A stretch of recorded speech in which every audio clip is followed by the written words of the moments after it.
Oh hey, don't mind me, I'm just participating in some light censorship. I have a sensitive and impressionable mind, I can't let myself be corrupted by the horrors of the real world. Oh my god, is that a beer? That was close.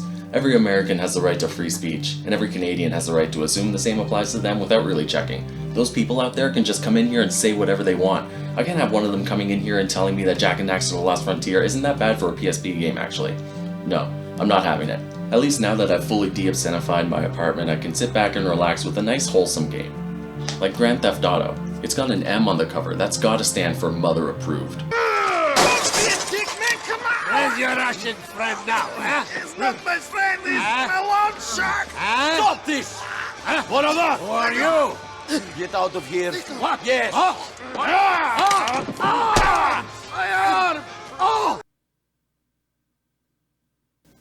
I've changed my mind, this is way better. Can't see anything objectionable now, no sir.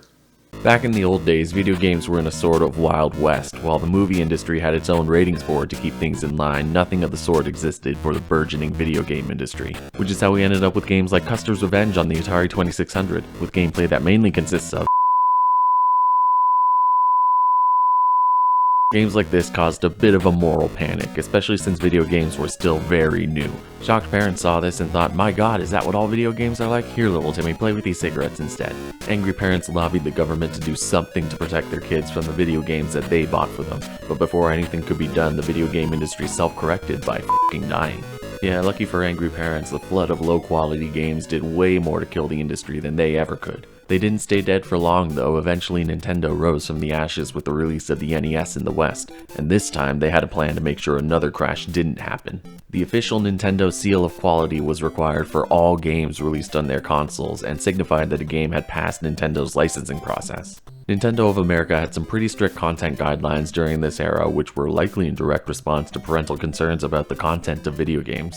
Sex, alcohol, excessive violence, sex, tobacco and drug use, sex, even innocuous religious references like crosses were completely off the table.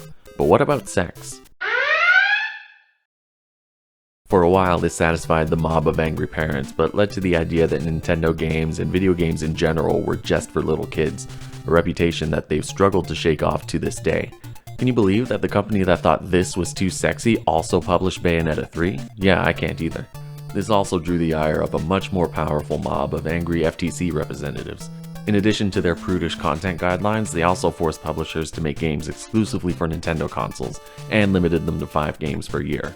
The latter was done to prevent another flood of piss-poor games, but the exclusivity deals led to Nintendo basically becoming a monopoly, at least in the US. That clause was eventually struck down by the FTC, which let competitors like Sega gain a foothold in the market, and from there the gloves came off. Sega does what Nintendo don't was Sega's tagline for much of the Genesis era. They took advantage of Nintendo's censorship habit to market themselves as the cool, edgy, more mature game company. Yeah, look at me, I'm Sega, I don't give a fuck, I'll release Night Trap on the Sega CD, just watch me. Night Trap was a game featuring live-action FMVs of whatever these are attacking young women with whatever these are. Back in 1992, live-action FMVs were a pretty new thing in gaming. Going from simple 2D sprites to video of real live humans was actually a pretty big graphical leap. As a result of the increased realism, some saw Night Trap as promoting violence against women. Sega tried to explain that preventing violence was the entire goal of the game and that the violence in question was made to be intentionally ridiculous and slapstick to distance it from any real-world violence. They even tried to head off further controversy by creating their own rating system, the Video Game Rating Council, specifically for use on games released on Sega consoles.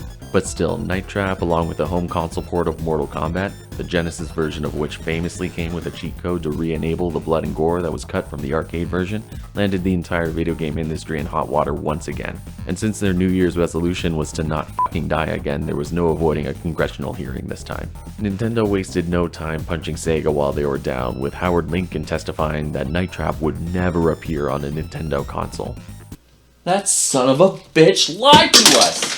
At the end of these hearings, the video game industry was told to come up with some kind of rating system or the government would impose one onto them. With the looming threat of government oversight, the games industry came together and created the Electronic Software Ratings Board, or the ESRB. The ESRB was an independent board that would review the content of upcoming games and assign a rating based on that, ranging from EC for early childhood, K to A for kids to adults, T for teen, M for mature, and AO for that's just straight up porn. Later on, the EC rating was retired and K to A was replaced with E for everyone, and in 2005, the E10 Plus rating was introduced because Donkey Kong Jungle Beat was just too much for 9-year-olds. These ratings would be shown off in all the marketing and placed in the corner of every game's box art with more detailed info on the back. The idea was that parents would be able to easily educate themselves about the content of a game before buying it for their kid.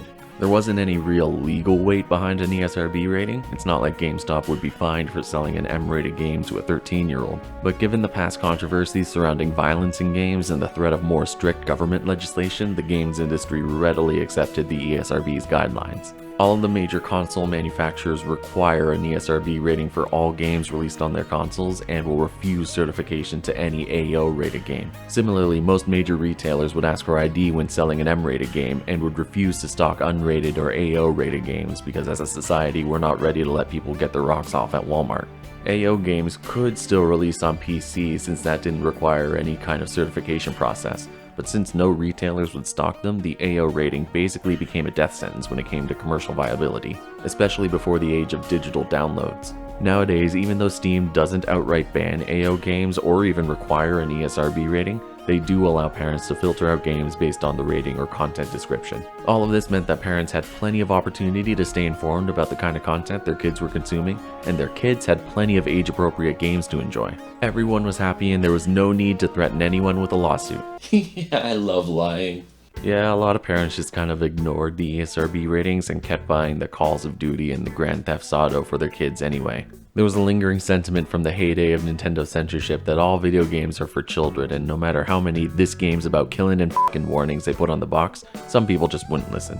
All of this came to a head in 2004 with the hot coffee incident, the first major gaming controversy in the post-ESRB world. Soon after the release of Grand Theft Auto San Andreas on PC, unused code was discovered in the files that, when re-enabled by modders, allowed access to an unfinished sex minigame. This was never meant to be seen by players, and the only reason it was still present in the source code at all was that it couldn't be fully removed due to time constraints. But the mob didn't seem to care. Congressman Stephen Upton said that Rockstar tried to deliver violent and pornographic material to our kids. It's an M-rated game. It wasn't supposed to be sold to kids in the first place. The only reason kids were playing it is because their parents didn't bother to pay attention to any of the attempts to warn them.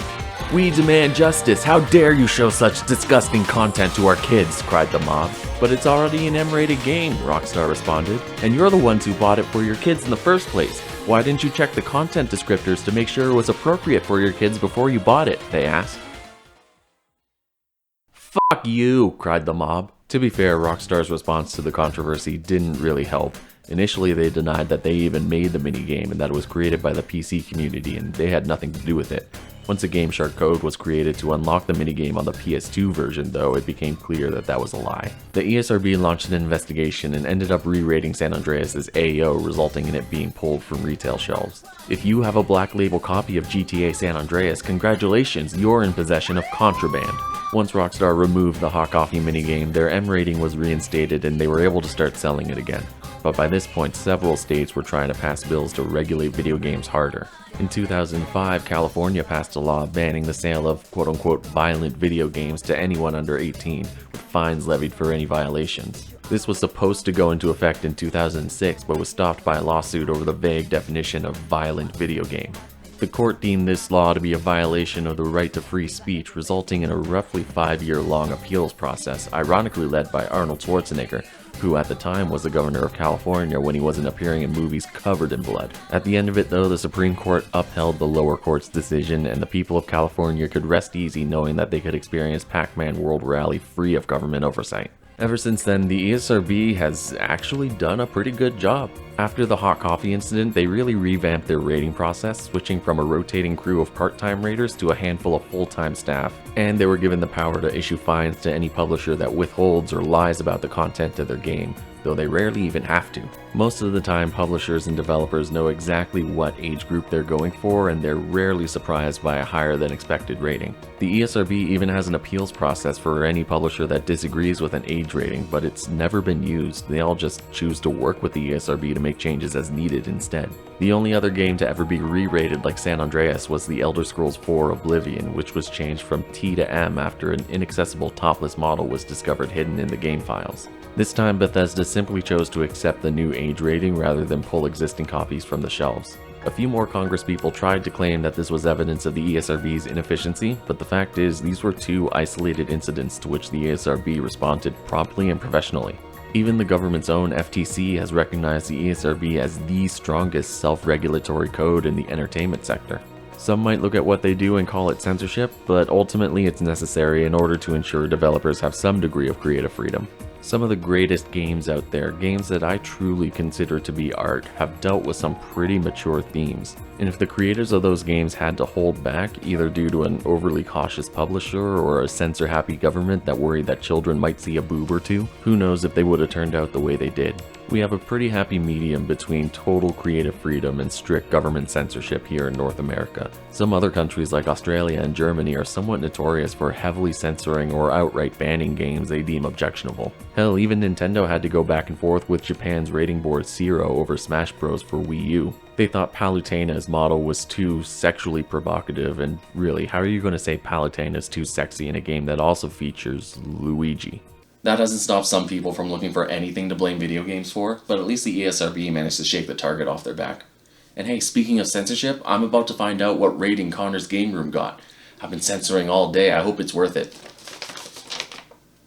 Rated AO for sexual content. Off-screen portions of the main character are completely nude. I knew I forgot something.